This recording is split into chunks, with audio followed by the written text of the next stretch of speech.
momento continuamos con las contribuciones a la ciencia de la lógica del Seminario de Estudios Hegelianos de Iztapalapa. En este momento me complace presentarles a Iván Adolfo Arana Herrera, quien es doctor en Filosofía, Moral y Política por la Universidad Autónoma Metropolitana Unidad Iztapalapa. En el 2017 recibió la medalla al mérito universitario a nivel licenciatura y en el 2024 la medalla al mérito universitario a nivel doctorado. Es miembro y coordinador del Seminario Permanente de Estudios Hegelianos a cargo del doctor Sergio Pérez Cortés. En este momento Iván nos va a presentar las modalidades formales y sin más por el momento los dejo con Iván. Buenas tardes, gracias por acompañarnos una vez más a estas presentaciones de la lógica. La parte que yo voy a presentar esta vez va a ser un inicio a la apertura del pensamiento modal dentro de la ciencia de la lógica y el por qué inician estas dentro del momento formal, es decir, las modalidades formales. Doy paso a la lectura. En la ciencia de la lógica, las modalidades formales abren el inicio del segundo capítulo, titulado globalmente como la realidad efectiva. Es importante remarcar el lugar de este segundo momento dentro de la sección tercera en la que se inscribe, pues toda la sección lleva el mismo nombre que este capítulo, la realidad efectiva. Como siempre en Hegel, la emergencia de toda nueva categoría es resultado de la crítica inmanente al movimiento categorial anterior, mostrándose esta como su verdad más determinada y concreta. En este caso, las modalidades son la verdad de aquello que en un primer momento se manifestó como lo absoluto, y de la insuficiencia que éste presenta en su irrupción inicial. Esto quiere decir que, para Hegel, el discurso de las modalidades únicamente tiene sentido en relación al movimiento global del pensamiento que ha logrado unificar plenamente ser y esencia. Lo absoluto se manifiesta como la unidad inmediata de ser y esencia, sin que le sea posible referir a otro, tal como sí ocurría en los momentos anteriores. Alcanzado este punto en el despliegue de las determinaciones del pensamiento, el absoluto significan tanto en lo interno como lo externo, tanto en el contenido como la forma, siendo él, por tanto, el fundamento absoluto de sus términos. Pero a pesar de que este momento ya nos sitúa en el nivel de la totalidad, su manifestación primera solo permite comprenderlo como algo dado, una unidad tan inmediata que expulsa los momentos de los cuales ella provino, lo que hace necesario, por tanto, presentarlo ahora como un resultado, sin que por ello pierda su carácter absoluto. Dicho momento permitirá demostrar que lo absoluto es él mismo su propio motor, su propia actividad causal, que él guarda dentro de sí todas las condiciones de su presencia efectiva. Es sobre esta base la que reside la originalidad del tratamiento del discurso modal de Hegel sobre sus antecesores modernos, pues las modalidades no remiten a la posibilidad, existencia o necesidad de una realidad que sería independiente y externa al pensamiento. Es un error considerar que el término realidad efectiva se identifica en Hegel con el de simple realidad, error que, sin embargo, está presente en algunas de las traducciones de las obras hegelianas. Por ejemplo, en los principios de la filosofía del derecho podemos encontrar la famosa sentencia: lo que es racional es real y lo que es real es racional. Considerado de este modo, se justifica el prejuicio ampliamente difundido de que la filosofía hegeliana pretende santificar todo lo que existe como plenamente racional en sí mismo. Sin embargo, en la Enciclopedia de las Ciencias Filosóficas podemos encontrar una traducción más adecuada de la misma sentencia. Lo que es racional, eso es efectivamente real, y lo que es efectivamente real, eso es racional. Al agregar el término efectivo, no se pretende simplemente hacer un juego de palabras para engañar a los lectores en torno a algún misterioso sentido que podría tener la realidad, sino designar categorialmente cómo debemos pensar la relación global entre lo real y lo racional. Pues lo efectivo, nos advierte Hegel en el parágrafo 142, no debe confundirse con aquello que es tangible e inmediatamente perceptible. Sin embargo, la originalidad de Hegel respecto a esto tampoco es plena. Para él, es la filosofía aristotélica la que por vez primera coloca como principio de su pensamiento el efectivo, pues para Aristóteles, lo verdadero no consiste en rechazar la idea platónica para aferrarnos, por contra, a un sentido meramente empírico de lo real, sino en demostrar que ésta habita en la interioridad de las cosas, siendo ella el impulso que lleva a la actualización de la materia. De ahí que no sea de extrañar que otro de los términos con los que se ha traducido el término efectividad sea también el de actualidad. El mérito de Aristóteles consiste en caracterizar al mundo no solo como una realidad sensible, sino también como una realidad inteligible, sin separación entre ambos, pues la forma de las cosas es únicamente potencial en la medida en que no se realiza en un objeto existente en acto. De modo que para Hegel resulta fundamental demostrar que esta apariencia de separación entre el mundo sensible y el mundo inteligible forma parte de un único y mismo impulso que se explica a sí mismo, que es solo causa de sí, siendo en ello continuador del legado aristotélico. Abro cita de las lecciones sobre la historia de la filosofía. Aristóteles expresa del siguiente modo la diferencia y la contraposición en la actividad y el levantamiento de ella. Pero el pensamiento se piensa a sí mismo porque participa en lo pensado, es algo pensado. Al ponerse en contacto y pensar, donde el pensamiento y lo pensado son una y la misma cosa. El pensamiento, en cuanto motor inmóvil, tiene un objeto que se pone a su vez en actividad, ya que su contenido es a su vez un algo pensado, es decir, también un producto del pensamiento y por tanto absolutamente idéntico a la actividad del pensar. Lo pensado no se engendra sino en la actividad del pensar, que es por tanto una eliminación del pensamiento como objeto. Por tanto aquí, en el pensamiento, lo que mueve y lo que es movido son una y la misma cosa. En cuanto que la sustancia de lo pensado es el pensamiento, este algo pensado es la causa primera que, siendo inmóvil de suyo, se identifica con el pensamiento movido por ella. La separación y la relación son uno y lo mismo. El momento fundamental de la filosofía aristotélica consiste, por tanto, en que la energía del pensamiento y lo pensado objetivo sean una y la misma cosa, pues lo que se asimila, lo pensado y la esencia es el pensamiento. Su posición coincide con su efectividad. Cierro la cita. Desde lo absoluto, cada cosa muestra tener en su estructura interna una configuración esencial concebida a partir del pensamiento. Y en este sentido, no es erróneo sostener que lo que existe sea racional. Sin embargo, Hegel va más allá de Aristóteles al sostener que dentro del plano lógico, no es en referencia al mundo de las cosas existentes donde el pensamiento demuestra que surge el contenido de su potencia infinita. Las determinaciones del pensamiento surgen exclusivamente del impulso crítico de pensarse a sí mismo, de dotarse a sí mismo su contenido y su forma, por lo que, yendo más allá de Aristóteles, Hegel emplea la categoría de efectividad para aproximarla más al planteamiento iniciado por Kant. Para la filosofía trascendental, las categorías son generadas espontánea e independientemente por la actividad de la unidad trascendental de la autoconciencia, de modo que éstas no surgen de lo que se da a través de los sentidos, a la manera de conceptos empíricos. Hegel retoma esta idea, mas no sin modificaciones, puesto contra Kant argumenta que las categorías no se producen todas al mismo tiempo por el pensamiento, ni son empleadas conjuntamente en cada periodo histórico. En este sentido, el proyecto de la ciencia de la lógica no busca derivar una estructura a priori de la razón presente por igual en todo momento en la historia. Ella es la síntesis situada en el plano del pensamiento puro de lo que el trabajo de siglos de reflexión filosófica ha alcanzado en torno a lo epistémica y ontológicamente el ser muestra ser. Si ella da la apariencia de atemporalidad, es debido a que la reflexión sobre lo que el pensamiento es no requiere remitir como momento exclusivamente lógico del sistema a la existencia concreta de las cosas para poder explicarse a sí mismo. La lógica es la historia de la filosofía explicada a partir del movimiento único de lo que el concepto es. De modo que las categorías del pensamiento tienen su origen en la actividad pura del pensar, mas no en el yo de un sujeto trascendental, sino en el despliegue conceptual del pensamiento, dotándose a sí mismo de su propio contenido al pensarse a sí mismo, la actividad pura del concepto.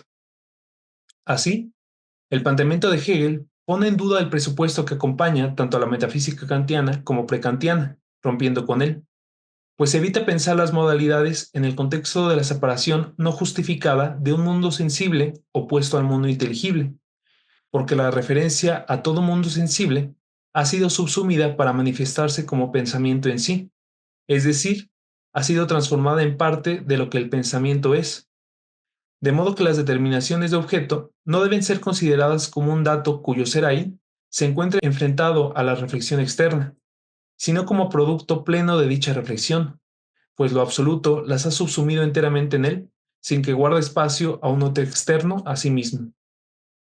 Vale la pena profundizar en este contraste para entender la diferencia del uso de las categorías modales en Hegel frente a sus antecesores. Para la metafísica prekantiana, las categorías modales denotaban el grado de coincidencia o distancia que había entre las inferencias producidas por la razón y la cadena real de causas del mundo, lo que hacía de lo posible únicamente aquello que no implicara contradicción. Así, la razón derivaba la estructura formal de objetos posibles siempre y cuando entre ellos no se contradijeran en sus determinaciones. Un caballo alado es un objeto posible para la razón, pues la vinculación de sus determinaciones, caballo y alas, no implica contradicción alguna. Sin embargo, la posibilidad del objeto guarda una distancia considerable frente a su existencia material, ya que la mera posibilidad no nos permite demostrar que las conexiones lógicas expresen fielmente lo que la cadena material de causas nos dicen que es un caballo frente a aquello que es alado y su unidad en lo real. Lo posible se restringe a la forma, en la medida en que el vínculo material solo puede ser conocido empíricamente. Esto era claro tanto para Descartes como para Leibniz, quienes se percataban, por ejemplo, que las leyes lógicas no permitían una deducción de las leyes universales del movimiento, evidenciando que la reducción de la distancia entre lo posible y lo real requería de la experiencia, siendo esta última considerada como algo sensible. Sin embargo, según este planteamiento, el vínculo que podamos realizar entre deducciones racionales y la cadena causal de los objetos ineludiblemente se encuentra sujeto a la contingencia, pues nada nos asegura que el vínculo entre la ley y un fenómeno particular sea a final de cuentas de plena necesidad, lo que hace del conocimiento que tengamos del mundo algo siempre sujeto a la duda. Evidentemente, la metafísica kantiana no pretende desembocar en la consecuencia ineludible de un escepticismo, y para ello, lo necesario juega un papel fundamental. Este último tiene que ser comprendido como todo aquello cuya no existencia resulta imposible, siendo Dios el único ser absolutamente necesario. La esencia de Dios no puede llevarnos a su inexistencia, pues Él es el ser en el que todas las determinaciones confluyen, siendo gracias a la prueba ontológica que se deduce la existencia de Dios a partir de su definición. Pero de igual modo, la prueba cosmológica muestra que la cadena contingente de causas tiene que remitirnos a una existencia absolutamente necesaria para explicar en ello su razón de ser, llevándonos a postular de la existencia finita de las cosas su referencia a la necesidad absolutamente real. Los presupuestos racionalistas introducen una concepción teológica de las modalidades en aquello que debió restringirse exclusivamente a lo lógico y lo ontológico. Kant advierte este problema e intenta resolverlo desde el plano lógico. Sin embargo, al partir de la separación entre la facultad sensible y las facultades del entendimiento, introduce el discurso modal en el registro de la separación del pensamiento frente al mundo. El uso de las categorías modales, según la crítica de la razón pura, no es la de describir propiedades de objetos, sino la de expresar la relación de dichos objetos con nuestras facultades. Abro cita. La modalidad de los juicios constituye una especialísima función de los mismos, y su carácter distintivo consiste en no aportar nada al contenido del juicio, ya que, fuera de la cantidad, la cualidad y la relación, no hay nada que constituya el contenido de un juicio, y en afectar únicamente el valor de la cópula en relación con el pensar en general. Esta cita es de la crítica de la razón pura. De modo que al predicar sobre lo posible, lo real o lo necesario de un objeto de la experiencia, según el tratamiento de la filosofía trascendental, no ampliamos en nada el conocimiento que tenemos de dicho objeto, pues no agregan nada al concepto del mismo. Vuelvo a abrir cita. Aunque el concepto de una cosa esté ya completo, puedo seguir preguntando si este objeto es simplemente posible, si es real, o en caso de que sea real, si es incluso necesario. A través de todas estas cuestiones, no pensamos más determinaciones en el objeto mismo, sino que preguntamos simplemente en qué relación se halla tal objeto, juntamente con todas sus determinaciones, con el entendimiento y con su uso empírico, con el juicio empírico y con la razón en su aplicación a la experiencia. Cierro cita. Criticando al racionalismo anterior a él, Kant es tajante al respecto. No podemos inferir, partiendo del concepto de un ser, su necesidad, pues la modalidad y el contenido de la cosa no tienen nada en común. La modalidad con la que nos representamos el contenido de un objeto no se convierte en un contenido de la representación en sí mismo, de modo que, Si aislamos al entendimiento y lo consideramos en su pureza respecto a la sensibilidad, lo posible únicamente remite a los conceptos acordes a nuestra capacidad cognitiva, es decir, aquellos que no contradicen formalmente a todo objeto de la experiencia posible, respetando con ello el principio interno de no contradicción.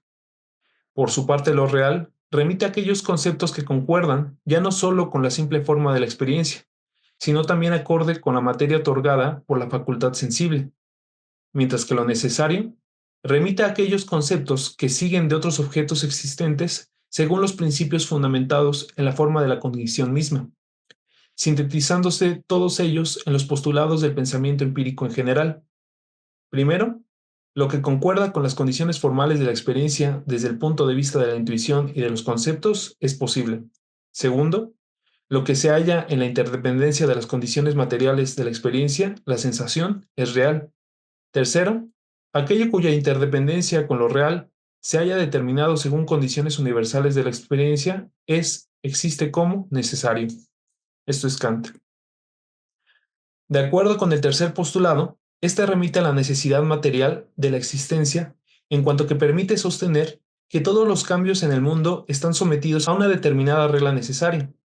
La naturaleza no avanza dando saltos, en ella no hay grietas o lagunas entre fenómenos, nos advierte Kant, pues si ésta no se encontrase sujeta a leyes, no podría haber conocimiento sobre la misma, pues la relación causal de un fenómeno a otro sería completamente contingente. Es necesario precisar esto último con mayor detalle, pues en la medida en que la existencia de los objetos sensibles no es cognoscible enteramente a priori, no es la necesidad de la existencia de las cosas la que conocemos, sino la necesidad de su estado en cuanto que producido por leyes. La necesidad rige en nuestra capacidad de inferir a priori una nueva existencia, la del efecto, a partir de una existencia dada, la causa. La materia tiene que estar sujeta a la regularidad causal para ser objeto de nuestra experiencia sensible.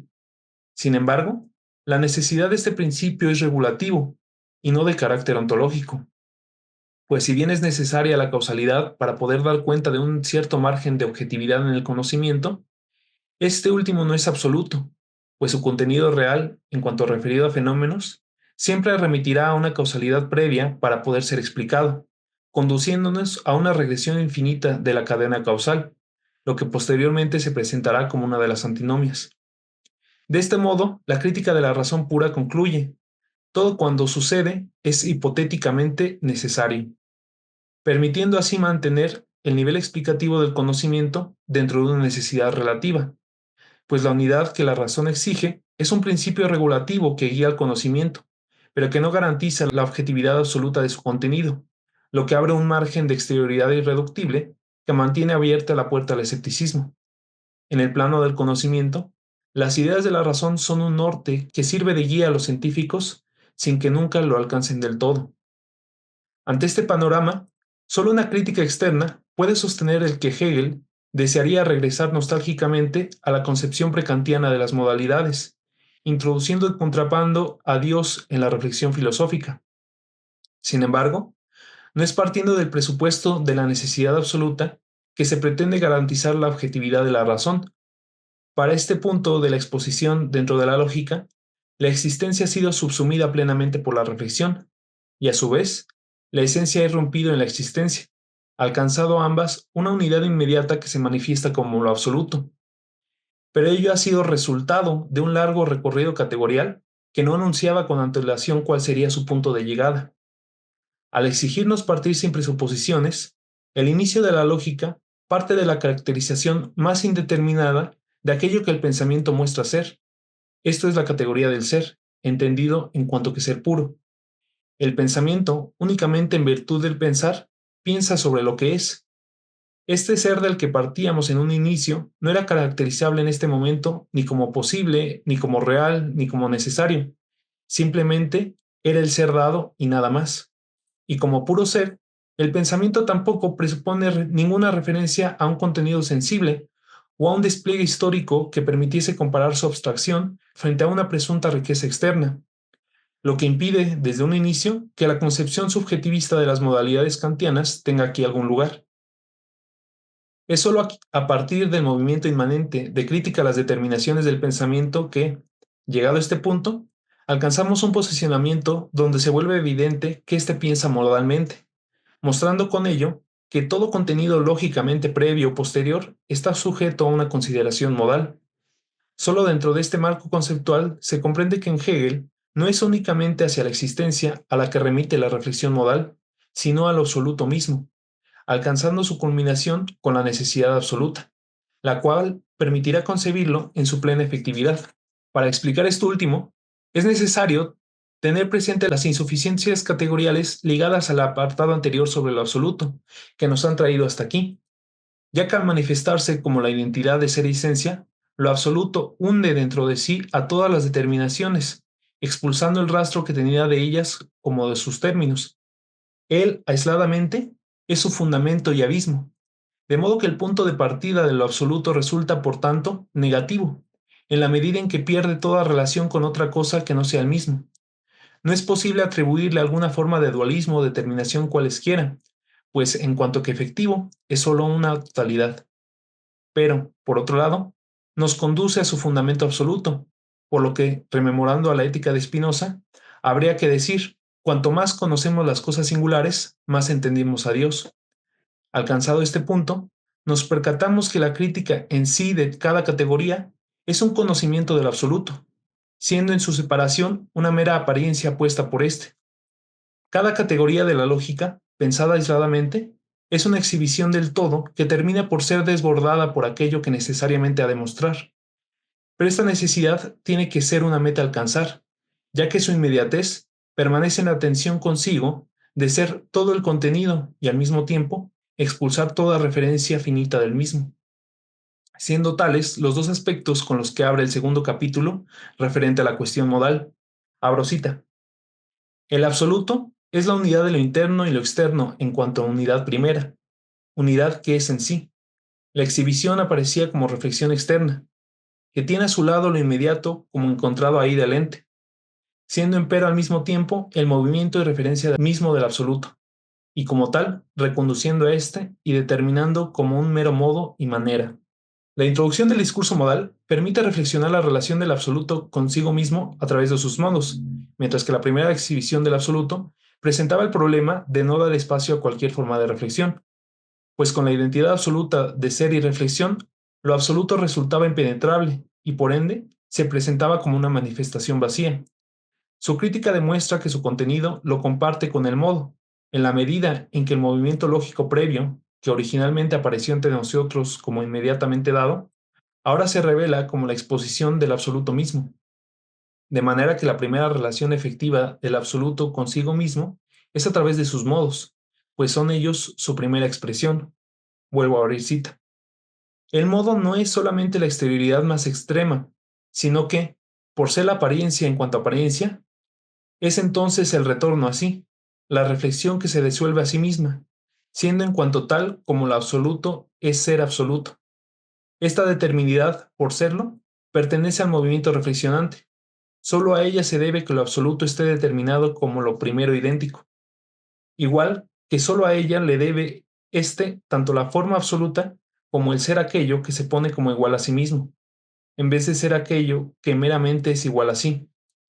El significado de verdad del modo es, por consiguiente, que él es el propio movimiento reflexionante de lo absoluto. Un determinar, mas no en el sentido de que por su medio viniera a hacerse alguna otra cosa, sino solo un determinar aquello que él ya es, la transparente exterioridad, que es el acto de mostrarse a sí mismo, un movimiento que partiendo de sí, sale de sí, pero de tal suerte que este ser hacia afuera es precisamente en la misma medida la interioridad misma, y por ende, precisamente en la misma medida, un poner que no es realmente ser puesto, sino ser absoluto. Cierro la cita. El modo es un ser efectivo en la medida en que a través de él se expresa lo absoluto. Sin embargo, se encuentra aún tan ligado a él que la diferencia entre ambos resulta ser meramente formal. Ellos forman una unidad tan inmediata que parece rememorar la inmediatez de la que partíamos en la esfera del ser. Sin embargo, a diferencia del comienzo, el momento de la realidad efectiva trae consigo algo que anteriormente no había, permitiendo concebir a la inmediatez como la subsunción de todas las mediaciones, siendo tanto el fundamento como el resultado del proceso categorial. Gracias a esto, ahora podemos percatarnos de que la inmediatez de la que partíamos originalmente en el comienzo era sólo una forma de la totalidad, mas no la totalidad de la forma. Por ende, ya era efectiva, pero únicamente como inmediatez no reflexionada. Al alcanzar su identidad con lo absoluto, se muestra simplemente como su posibilidad, de manera que ahora la inmediatez asume su referencia a la realidad efectiva bajo dos aspectos, uno positivo, en cuanto depuesto a momento de la forma absoluta, y otro negativo, en cuanto remitiendo a otro, a la realidad efectiva, siendo puesta y complementada por ella. Desde su aspecto positivo, la inmediatez se muestra como la forma de la esencialidad, y por ende, como el indeterminado recipiente, carente de relación para todas las cosas en general, pues al enfatizar en su en sí, no requiere de referencia a un otro, bastándole simplemente con el no contener contradicción alguna. Y como todo contenido puede ser reducido de esta forma, toda inmediatez puede ser separada de las relaciones de las que se encuentra envuelto, haciendo que, aún lo más absurdo y lo más sin sentido pueda ser considerado posible.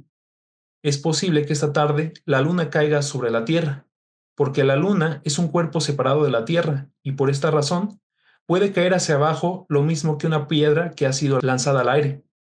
Es posible que el sultán se convierta en papa, porque es un hombre y como tal puede convertirse al cristianismo, llegar a ser sacerdote católico, etc. Pues al enfatizar el aspecto positivo de lo inmediato, se expulsa la trama de relaciones determinadas que rompen en su emergencia, priorizando su mera presencia únicamente como no contradictoria para ser considerada como posiblemente efectiva. Todo lo posible es aquello que no se contradice, y es gracias a su no contradicción que pretende mantenerse firme e indiferente frente a las otras múltiples posibilidades. Sin embargo, debido a su aspecto negativo, la diversidad indiferente de posibilidades hace que ellas muestren su contradicción interna, ya que, si todo es posible, la negación de dicha posibilidad también es posible, no habiendo motivo por el cual pueda sostenerse que A o no A sea alguna la entidad efectiva en contraposición a la otra. Hegel lo plantea de este modo. En el A posible está contenido también el posible no A.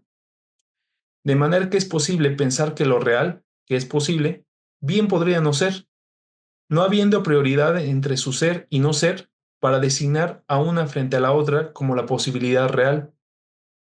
Cada una contiene a su otra como la negación de su propia posibilidad.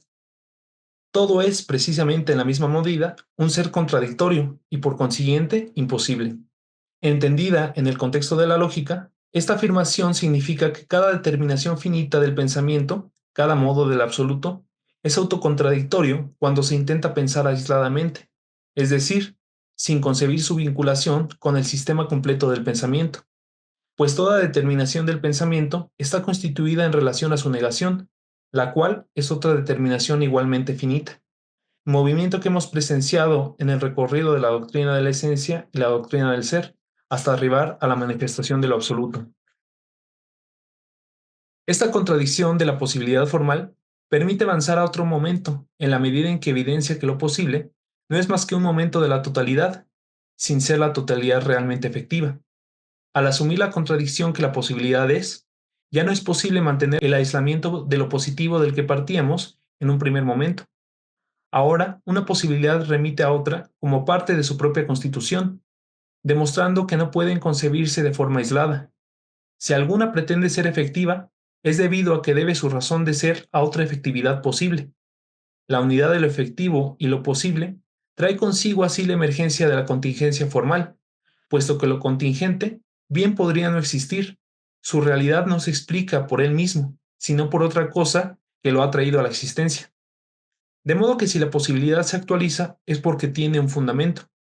Para que el sultán se convierta en papa, ya no como solo simple posibilidad, sino como contingencia, es necesario que se cumplan una serie de condiciones, es decir, otras posibilidades. Por ejemplo, que haga los estudios que conducen al sacerdocio. Sin embargo, esta referencia de la contingencia a otras determinaciones hace que presente dos lados. En primer lugar, en la medida en que ella refleja aún lo positivo de la posibilidad, ya que no es puesta ni mediada, sino inmediata realidad efectiva, careciendo de fundamento. En segundo lugar, al reflejar el aspecto negativo de lo posible, ella es un ser puesto, posible únicamente debido a otro que la ha actualizado, teniendo por tanto un fundamento. Abro cita. Lo que es contingente es en general algo que no tiene fundamento en sí mismo, sino en otra cosa. Lo contingente, sin embargo, es solamente lo efectivo en la forma unilateral de la reflexión en otra cosa, o sea, de la referencia a otra cosa o el efectivo con la significación de ser algo simplemente posible. Nosotros consideramos en consecuencia lo contingente como algo que puede ser o bien no puede ser, que puede ser así o de otra manera.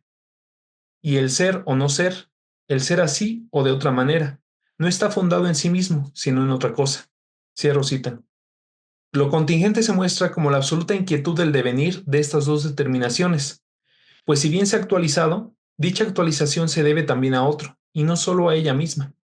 Ha superado el aislamiento en el que se mantenía la posibilidad formal, pero a costa de ganar una inestabilidad en ella misma.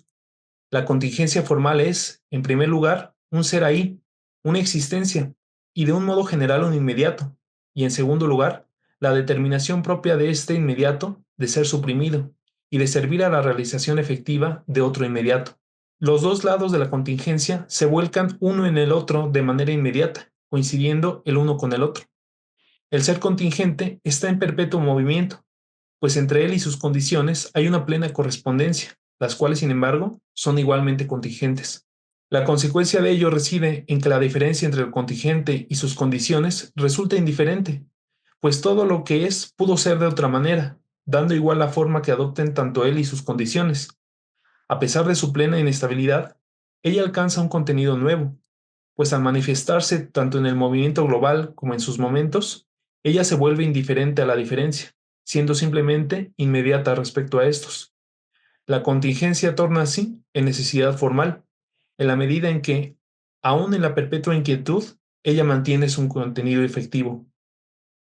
Lo necesario aquí sigue siendo una posibilidad, pero ya no la simple posibilidad formal de la cual partíamos, sino una posibilidad asumida y, por tanto, real.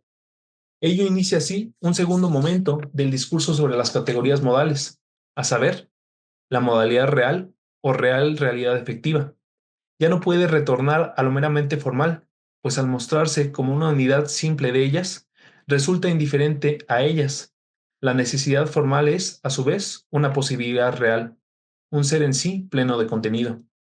Y bueno, esta sería la presentación del aspecto formal de las modalidades y en algún otro momento vamos a presentar la continuidad de esa consecución lógica, porque la idea de Hegel es que lo formal se sigue a lo real y posteriormente las modalidades formales traen consigo la necesidad absoluta. Pero quise centrarme principalmente en esta apertura del pensamiento modal. ¿Por qué para Hegel las modalidades no ocupan ni un espacio ontológico, como por ejemplo sucede en la Edad Media, ¿no? Donde tú comentabas que las modalidades están asociadas sobre todo a Dios, ¿no? Ujú, Dios es el ser necesario y por tanto es lo únicamente necesario, todo lo demás es posibilidad. Ahí obviamente hay una idea muy potente de posibilidad, pero la posibilidad está asociada a esta necesidad de Dios. Pero tampoco Hegel hace de las modalidades un mero discurso de las proposiciones, como sí pasaba, por ejemplo, en la antigüedad, ¿no? En la antigüedad lo posible o lo necesario era, por una parte, digamos, las cosas del mundo, pero por el otro, una característica de la mera proposición. Yo recuerdo que cuando Aristóteles discute el tema de los contingentes futuros, lo está discutiendo en el sentido de decir cómo podemos atribuir un valor de verdad a una proposición como mañana habrá una batalla naval.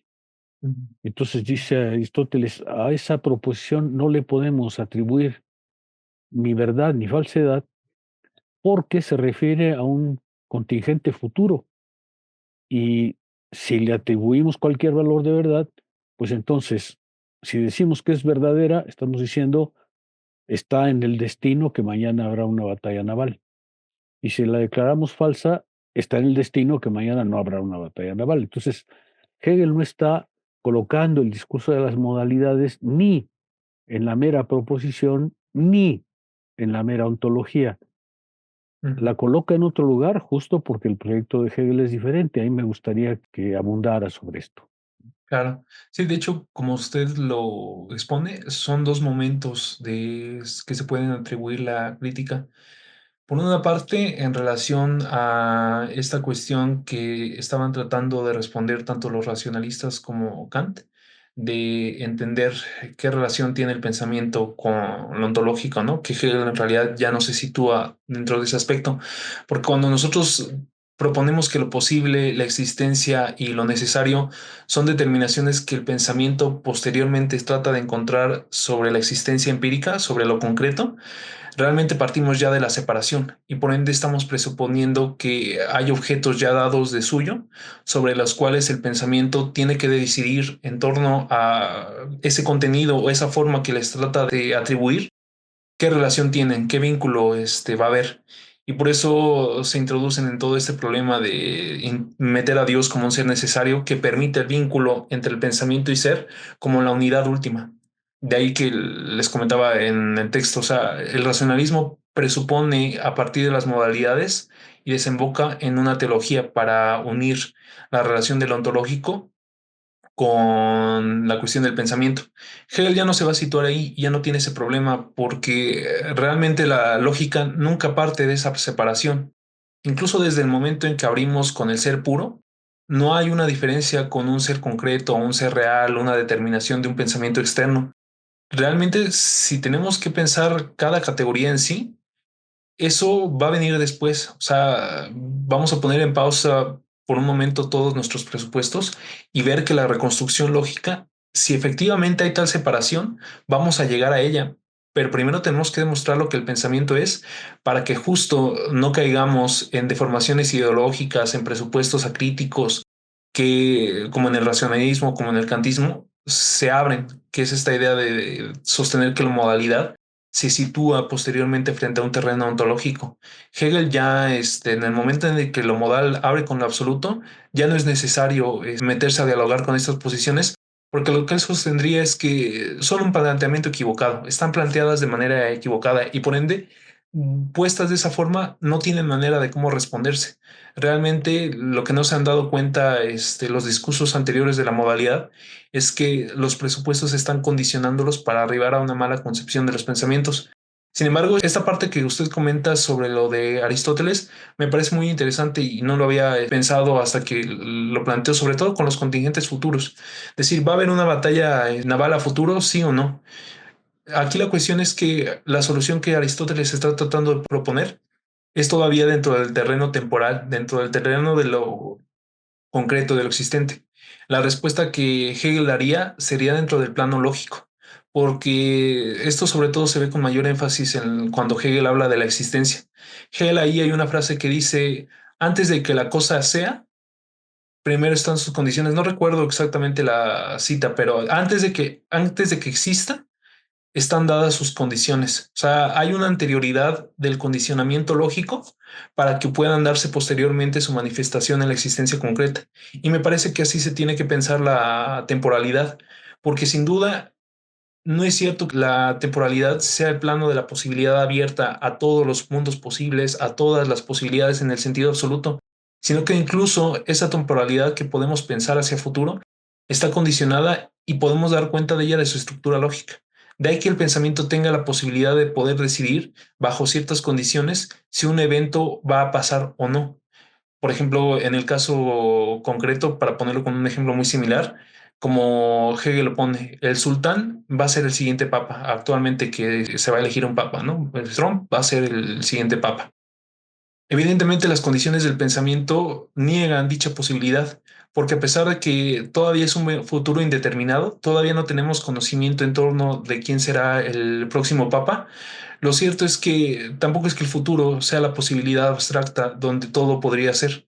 Hay una serie de condiciones esenciales que determinan cómo es que va a arribar esa temporalidad, pero por eso es importante tener la distinción dentro del plano lógico por un primer momento para posteriormente arribar a otros momentos que ya es el análisis de lo concreto, de las figuras, ahora sí, del ser, de que en cuanto a naturaleza, tiempo, espacio, De ahí que Hegel sea muy preciso, incluso contra Aristóteles, de no introducir las cuestiones de la temporalidad, de no tratar de responder dentro del ámbito de la existencia concreta, sino simplemente dentro de lo lógico. Porque lo cierto es que incluso la existencia concreta obedece a un movimiento esencial que puede ser respondido, me parece, a partir de las categorías modales. Las categorías modales son justamente ese vínculo que establecemos de relaciones para que en la temporalidad algo pueda ocurrir. Hay en Hegel, en las categorías modales, una suerte de doble pista, ¿no? Que, por ejemplo, Longuenesse explica muy bien, porque dice, las categorías modales son posibilidad, contingencia y necesidad. Pero Hegel las pone en relación con otra pista, lo formal, lo real y lo efectivo. Y ahí hay, digamos, dos series, ¿no? Por eso hay una posibilidad formal, hay una contingencia y hay una necesidad formal. ¿Por qué para Hegel es necesaria esta doble pista? ¿Por qué cree que lo posible solo se puede plantear, resolver, digamos, resolver racionalmente cuando se le asocia a lo efectivo? Porque para Hegel todas las categorías modales tienen que asociarse a lo efectivo. Por ejemplo, la posibilidad formal es formal justo por su relación con lo efectivo. ¿Qué dirías sobre esta doble relación, sobre esta doble pista? Sí. Longuenesse la responde diciendo, unas son las categorías modales tradicionales, ¿no? Posibilidad, contingencia, necesidad. Y otro es la posición del pensamiento frente a lo pensado. Y ahí aparece lo formal, lo real o lo efectivo. ¿Por qué para Hegel es necesaria esta doble Sí. pista, pues? Sí, de hecho, ese punto es bastante importante porque, curiosamente, cuando uno abre esta parte de las modalidades, el subtítulo de esta parte es justo la realidad efectiva, que era un poco lo que trataba de enfatizar al inicio de la exposición. El apartado global de lo absoluto, las modalidades y la sustancia son todos ellos la realidad efectiva. Sin embargo, solo las modalidades tienen como subtítulo principal la realidad efectiva, que es aquí donde se pone en juego justo esta cuestión de la unidad. ¿Cómo es que el pensamiento puede pensar su unidad en cuanto inmediata y como resultado? Cosa que el absoluto no puede realizar de manera efectiva. El absoluto todavía está entre esta tensión de cómo es una totalidad y cómo es que tiene dentro de sí lo singular. Para que sea efectivamente efectivo, el absoluto tiene que mostrar que tiene dentro de sí toda singularidad, que es justamente lo que pasa con las posibilidades. Hegel me parece que lo que intenta decir aquí es que lo absoluto en cuanto que efectivo ya contiene dentro de sí toda posibilidad que el pensamiento pueda pensar.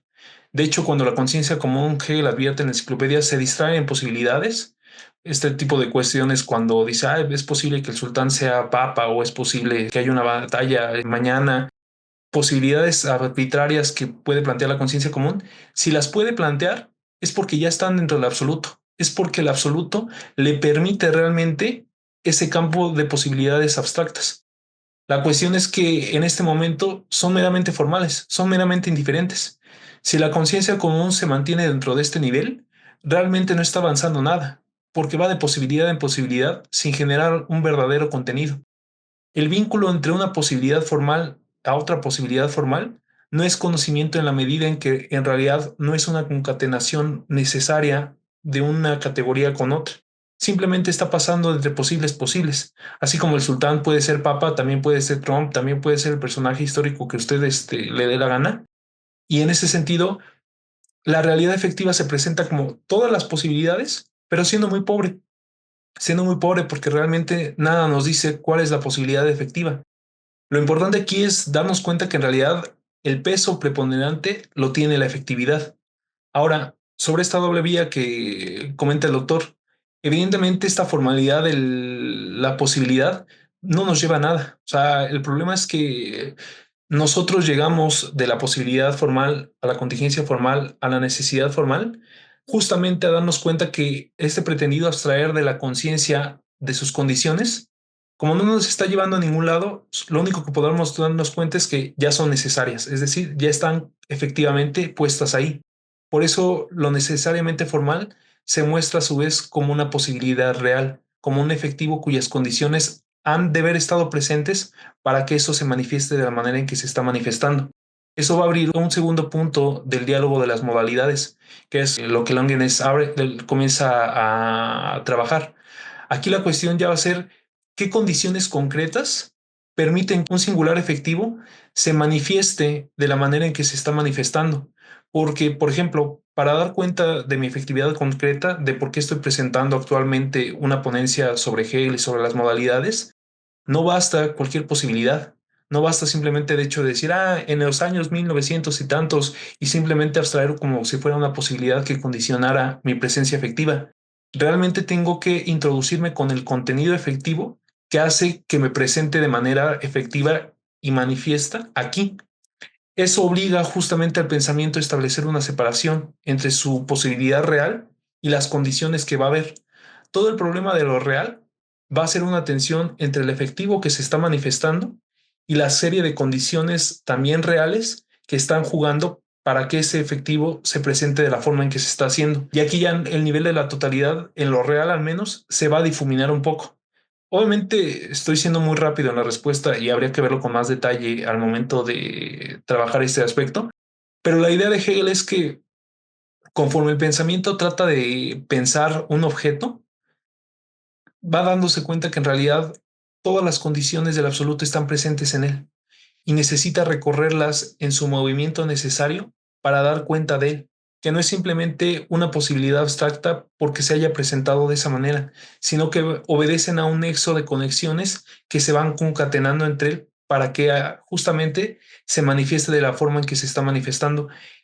En este caso, como estamos simplemente situados en el terreno del pensamiento puro, la idea es que el pensamiento tiene dentro de sí todas las condiciones para manifestarse de la manera en que se está manifestando, para presentarse justamente en este punto absoluto que posteriormente culminará como la sustancia.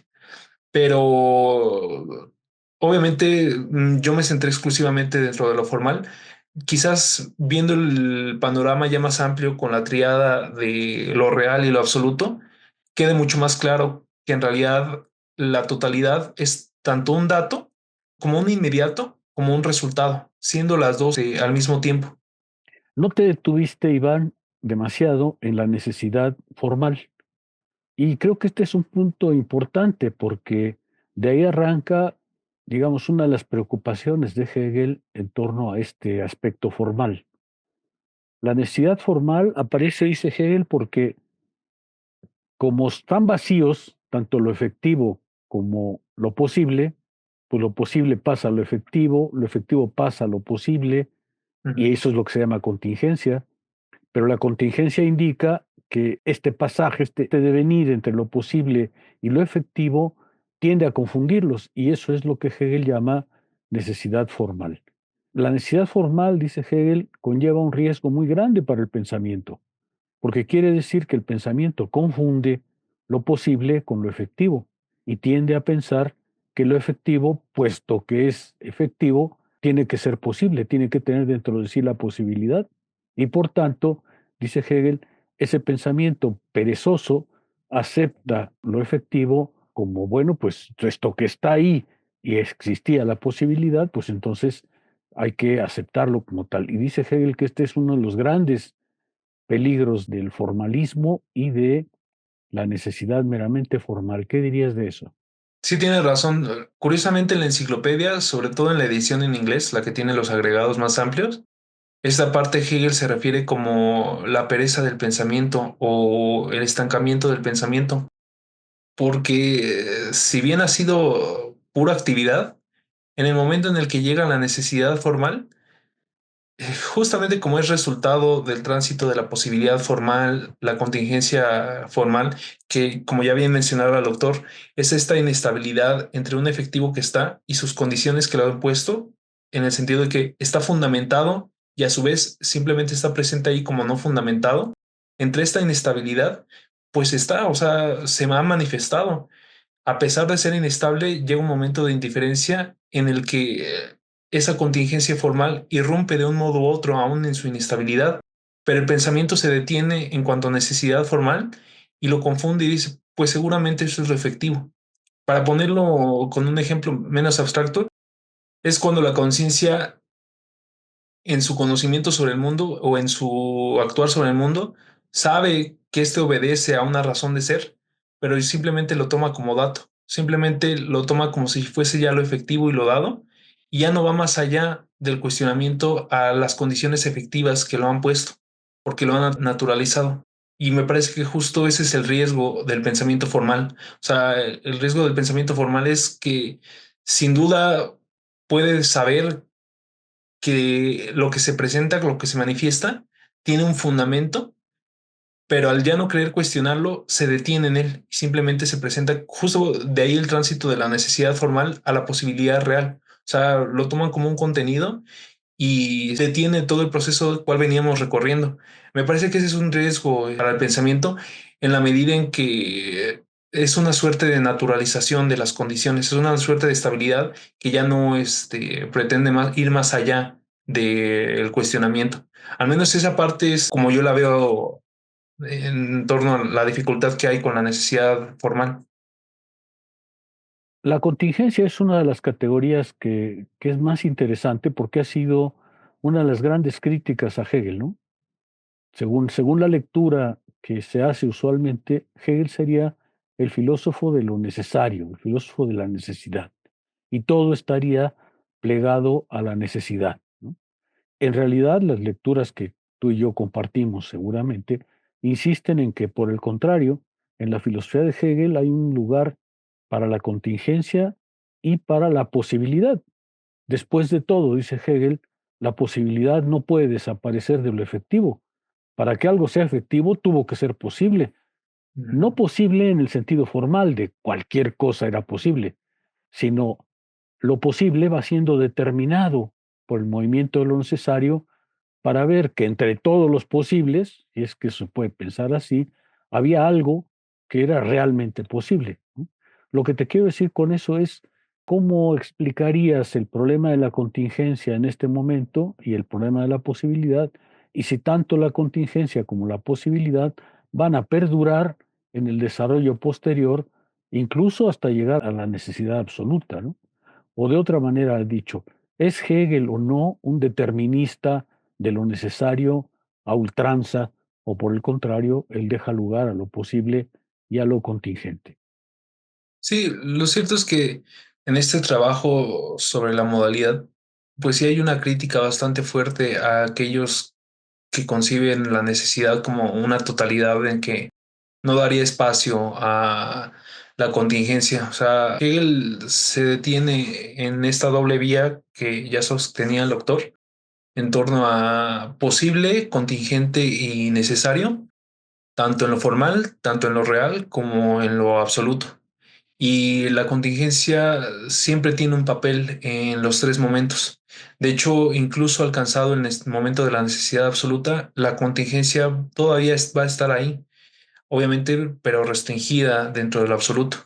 ¿Qué quiere decir esto? Que, pues efectivamente, podemos estar en un mundo de leyes, podemos estar en un mundo de normas, pero de todos modos hay eventos contingentes que muchas veces llevan a modificar estas leyes y terminan por modificar estas normas y sobre todo en los pasajes de la enciclopedia con los comentarios que hace Hegel, muestran que no es una necesidad férrea en el sentido de un fatalismo o de un determinismo donde ya no habría posibilidad de cambiar las cosas como son.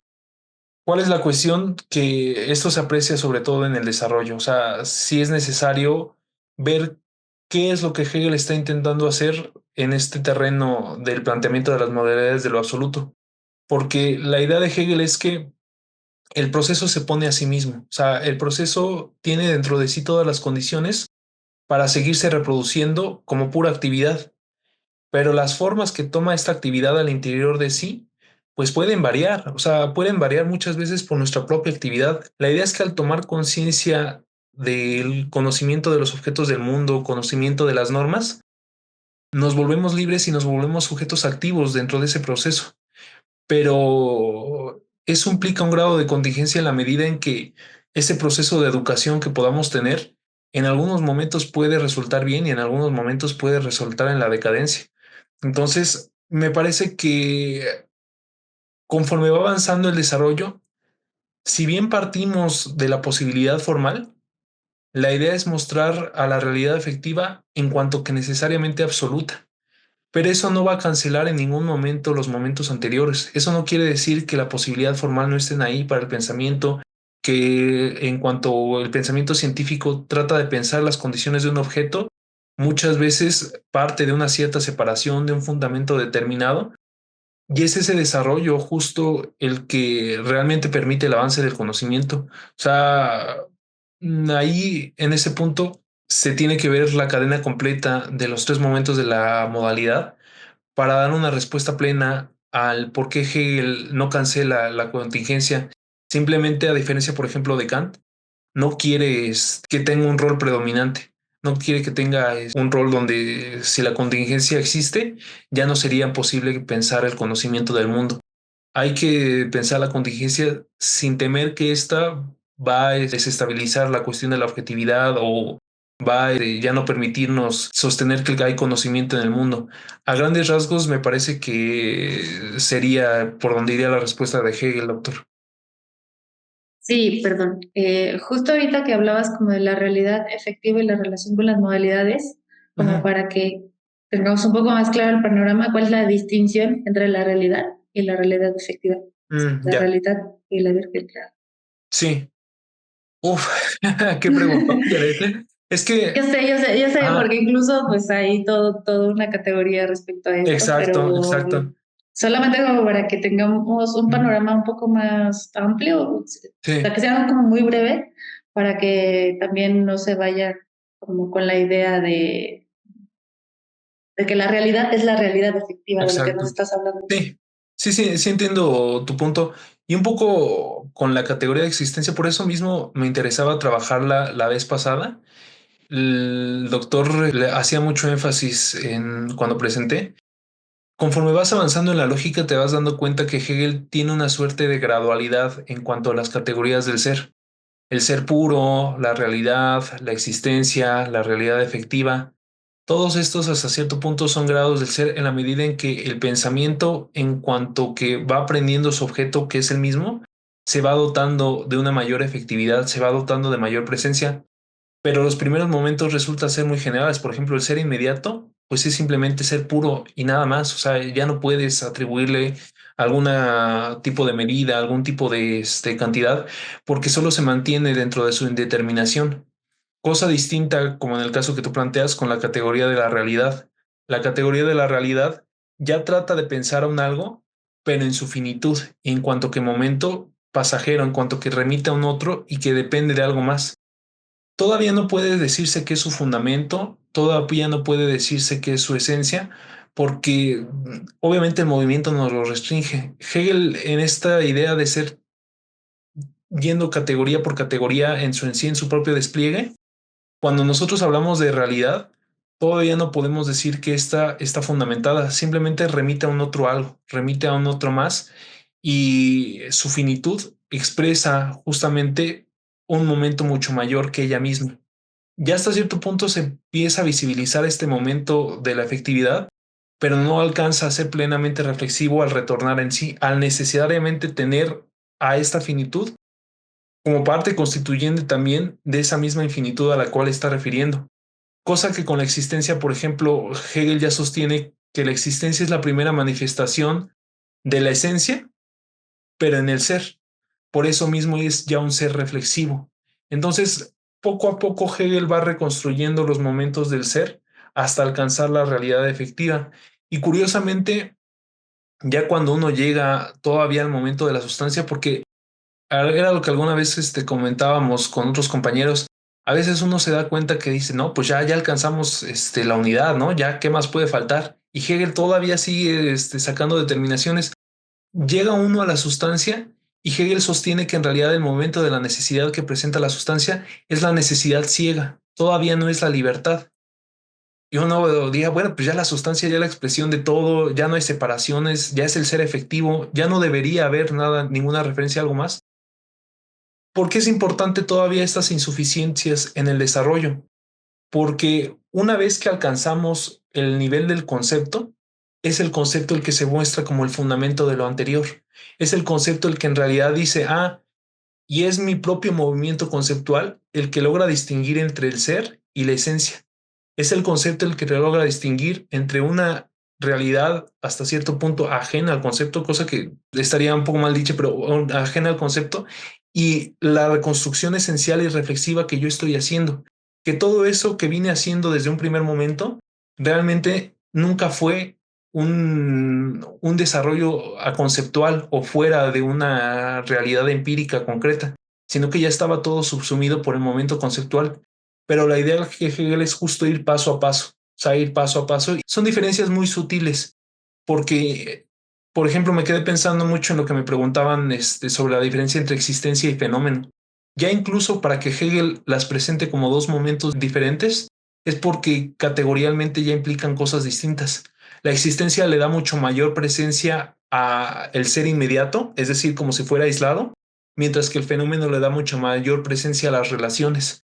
Entonces, a veces ese tipo de detalles, como bien dices, son muy importantes porque en realidad muestran la gradualidad con la que Hegel trata de pensar la reconstrucción del ser, porque el objetivo es realmente pensar la singularidad, o sea, pensar a Yaret, pensar a Iván, pensar al autor, pensar una mercancía, pensar un objeto como la locura, o sea, pensar los objetos singulares, darte cuenta que en realidad uno sí puede explorarse a sí mismo conceptualmente y uno puede explorar conceptualmente la realidad, a diferencia del proyecto de Kant, es en realidad no darle espacio al escepticismo, darse cuenta que sí, eso no significa que en ningún momento el pensamiento vaya a dejar de pensar, pero que efectivamente puede dar cuenta de sus propias condiciones y que no hay tal en ello una separación. Entonces, justamente la pura realidad todavía es un momento muy indeterminado, porque simplemente marca la relación de seres, todavía marca una separación de una cosa con otra.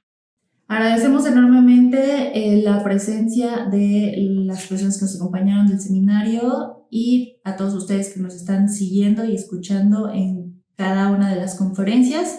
Gracias, Iván, por tu presentación y nos vemos hasta la próxima. No olviden que si tienen algún comentario lo pueden dejar en la parte de abajo del video y en algún momento ya veremos cómo les respondemos. Pues espero que tengan un bonito día. Hasta luego.